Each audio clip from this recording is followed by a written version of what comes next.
পশ্চিমবঙ্গ বিজেপির বিজয়া সম্মেলনে বিশেষ নির্দেশনা দিয়ে অভিনেতা মিঠুন চক্রবর্তী দলীয় কর্মীদের নতুন সংগঠন গঠন করার আহ্বান জানিয়েছেন। প্রতিটি বিধানসভায় 150 জন করে কর্মী নিয়ে মিঠুন যোদ্ধা নামের গ্রুপ গঠনের কথা বলতেন তিনি। সম্মেলনে উপস্থিত কর্মীদের তিনি নিজের দুটো মোবাইল নম্বর দিয়েছেন এবং বলেছেন যে কোনো সমস্যায় সরাসরি ফোন করতে পারবেন। তিনি উল্লেখ করেছেন একটি নম্বর আইনি সহায়তা প্রদানের জন্য এবং অপরটি সংগঠনের খবরাখবর জানাতে ব্যবহৃত হবে। মিঠুন আরও বলেন, ভোটের আগেই তিনি রাজ্যের প্রতিটি জেলায় সফর করবেন এবং স্থানীয় পর্যায়ে প্রতিরোধ গড়ে তোলার ওপর গুরুত্ব দিয়েছেন। কর্মীদের উদ্দেশ্যে তিনি বলছেন, ভয় পেলে পাল্টা ভয় দেখান, দেখবেন ওরা ধারে কাছে আসবে না। সম্মেলনের সময় তিনি রাজ্যের মুখ্যমন্ত্রীর নীতির প্রতিবাদী বিদেশিদের পক্ষে রাস্তায় মিছিল করা ঘটনাকে নজিরবিহীন হিসাবে উল্লেখ করেন। মালদহ উত্তর ও মালদহ দক্ষিণের কর্মীদের উপস্থিতিতে মালদহের একটি হোটেলে অনুষ্ঠিত এই অনুষ্ঠানে দলীয় কৌশল নিয়ে বিস্তৃত আলোচনা হয়েছে এবং জেলা পর্যায়ে সংগঠন শক্ত করার রূপরেখা উন্মোচিত হয়েছে। সম্মেলন থেকে জানানো হয়েছে, গ্রুপ গঠন ও নম্বর প্রদান কর্মীদের সঙ্গে সরাসরি যোগাযোগ ও তৎক্ষণাৎ সমন্বয়ের উদ্দেশ্যেই নেওয়া হয়েছে। কর্মীদের মধ্যে উৎসাহ বাড়াতে মিঠুনের বক্তব্যকে গভীর সমর্থন জানানো হয়েছে এবং স্থানীয় নেতৃত্বকে প্রয়োজনীয় প্রস্তুতি নেওয়ার নির্দেশ দেওয়া হয়েছে। অংশগ্রহণকারীরা জানান, নম্বরগুলোর মাধ্যমে দ্রুত সহায়তা ও মাঠের খবর আদান প্রদান সহজ হবে, যা নির্বাচনী কার্যক্রমকে প্রসারিত করবে। জেলার নেতারা বলেছেন, সংগঠনের মধ্যে শৃঙ্খলা ও সক্রিয় উপস্থিতি নিয়ে তারা কাজ শুরু করবেন। আরও তথ্য শিগগিরই জানানো হবে নিশ্চিতভাবে। আপনারা দেখছেন নিউজ 24। এইটা বলতে আছে, every action has a reaction. আপনি কিছু অ্যাকশন করলে তার রিয়াকশন দেবো, আপনি আমার বলছেন তাই জবাব দিচ্ছি।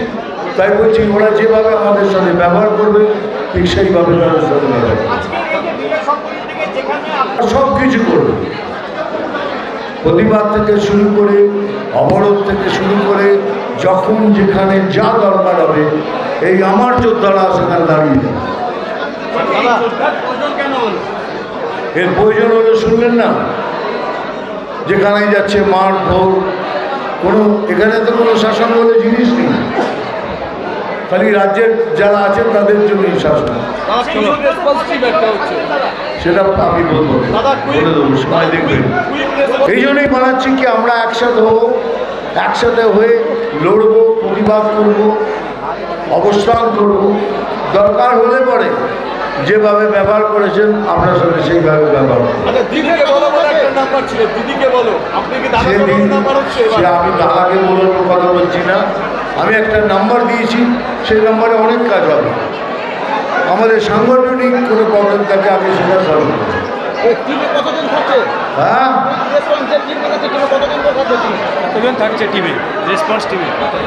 প্রত্যেক বিধানসভা থেকে 150 জন।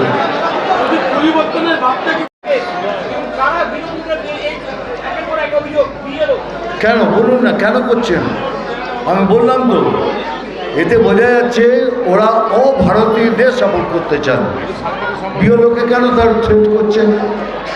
ওরা তো কোনো ভারতীয় মুসলিম বা ভারতীয় হিন্দুদের ভোট কেড়ে নেওয়ার জন্য যাচ্ছেন না। ওরা খালি লিস্ট তৈরি করছেন যে কে ভারতীয় কে ভারতীয় নয়। তো আমরা অভারতীয়দের বিপক্ষে, আর ওরা পক্ষে করতে চান।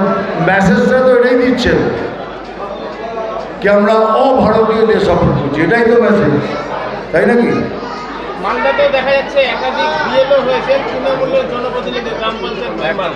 সেটা অফিসিয়ালি তাই হয়, তাই হয়েছে।